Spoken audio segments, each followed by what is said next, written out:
So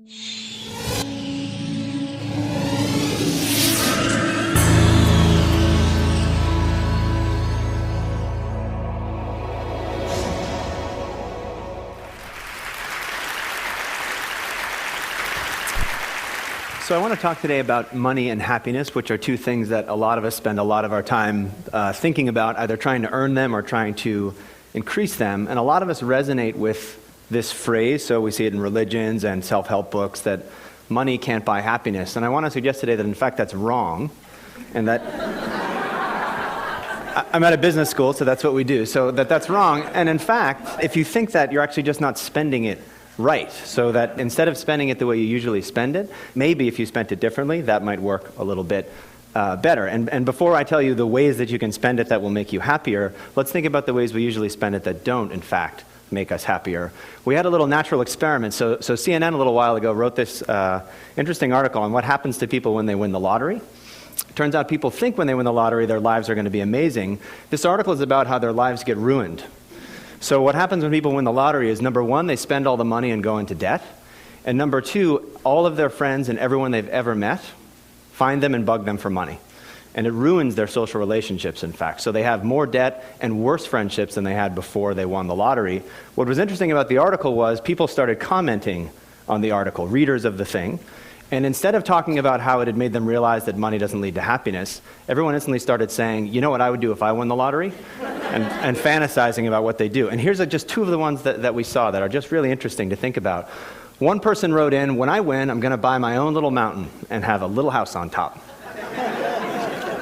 And another person wrote, I would fill a big bathtub with money and get in the tub while smoking a big fat cigar and sipping a glass of champagne. This is even worse now. Then I'd have a picture taken and dozens of glossies made. Anyone begging for money or trying to extort from me would receive a copy of the picture and nothing else.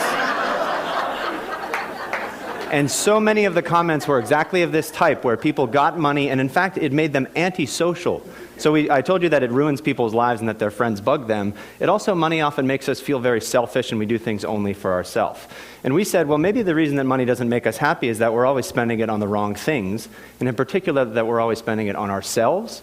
And we thought, I wonder what would happen if we made people spend more of their money on other people. So instead of being antisocial with your money, what if you were a little bit more pro-social with your money? And we thought, let's make people do it and see what happens. So let's have some people do what they usually do and spend money on themselves, and let's make some people give money away and measure their happiness and see if in fact they get happier.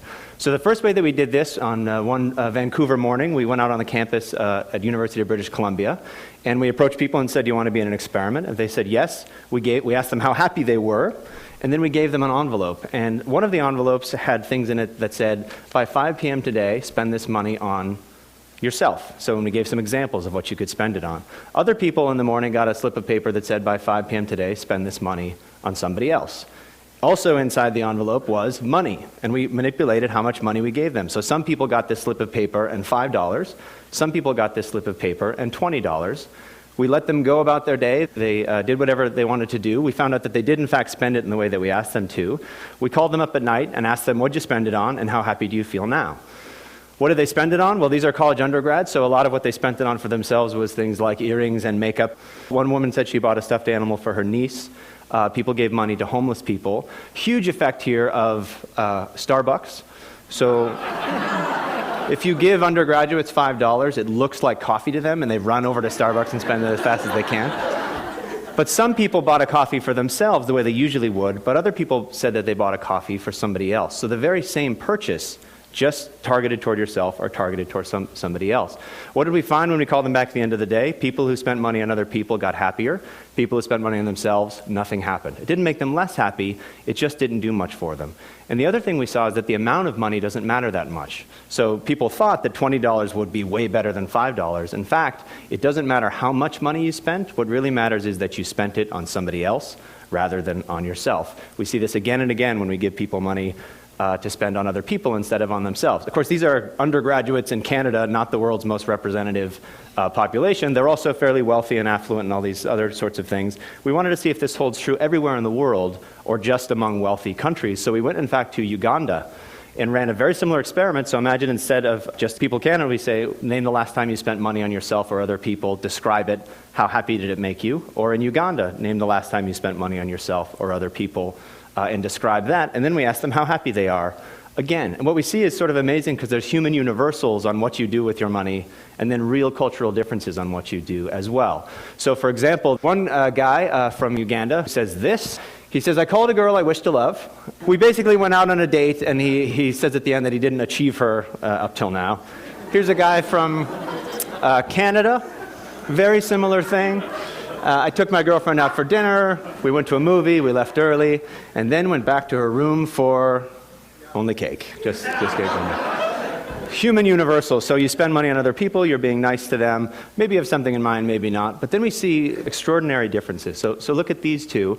This is a woman from Canada. We say, name a time you spent money on somebody else. She says, I bought a present for my mom. I drove to the mall in my car, bought a present, gave it to my mom. Perfectly nice thing to do. It's good to get gifts for people that you know. Compare that to this woman from Uganda. I was walking and met a longtime friend whose son was sick with malaria. They had no money. They went to a clinic. And I gave her this money. This isn't $10,000, it's the local currency. So it's a very small amount of money, in fact, but enormously different motivations here. This is a real medical need, literally a life-saving donation. Above, it's just kind of, bought a gift for my mother. What we see again, though, is that the specific way that you spend on other people isn't nearly as important as the fact that you spend on other people in order to make yourself happy, which is really quite important. So you don't have to do amazing things with your money to make yourself happy. You can do small, trivial things and yet still get these benefits from doing this. These are only 2 countries. We also wanted to go even broader and look at every country in the world, if we could, to see what the relationship is between money and happiness. We got data from the Gallup organization, which you know from all the political polls that have been happening lately. They asked people, did you donate money to charity recently? And they asked them, how happy are you with your life in general?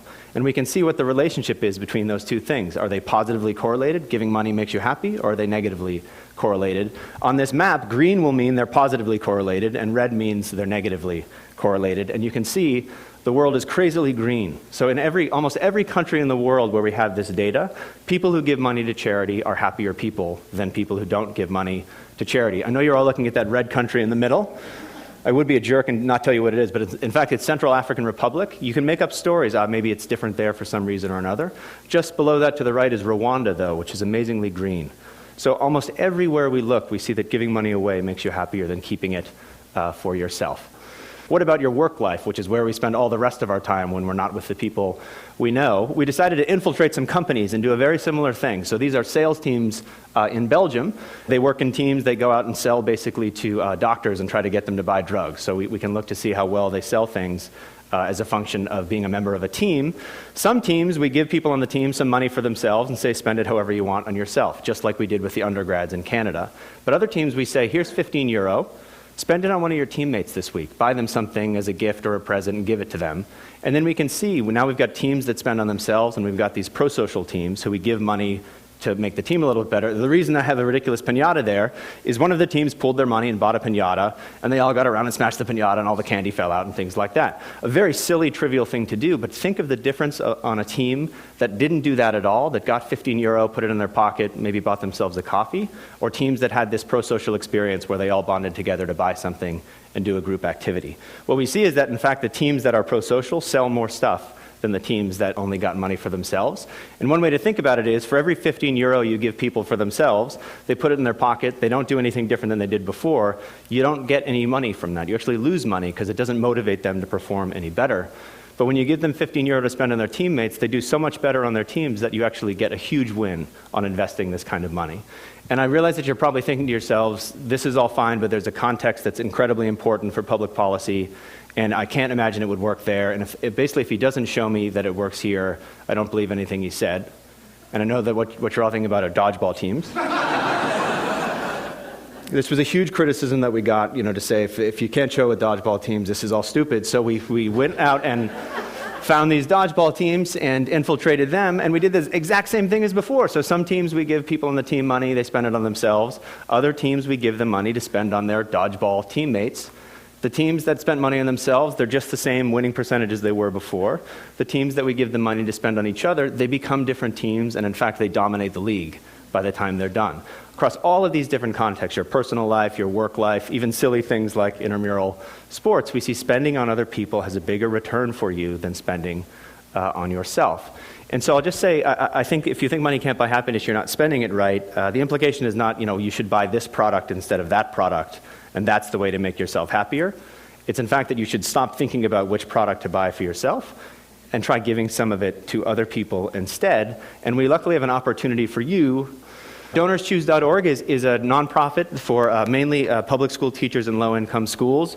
They post projects, so they say, I want to teach Huckleberry Finn to my class and we don't have the books. Or I want a microscope to teach my students science and we don't have a microscope. You and I can go on and buy it for them. The teacher writes you a thank you note. The kids write you a thank you note. Sometimes they send you pictures of them using the microscope. It's an extraordinary thing. Go to the website and start yourself on the process of thinking, again, less about how can I spend money on myself and more about if I've got $5 or $15, what can I do to benefit other people? Because ultimately when you do that, you'll find out you'll benefit yourself much more. Thank you.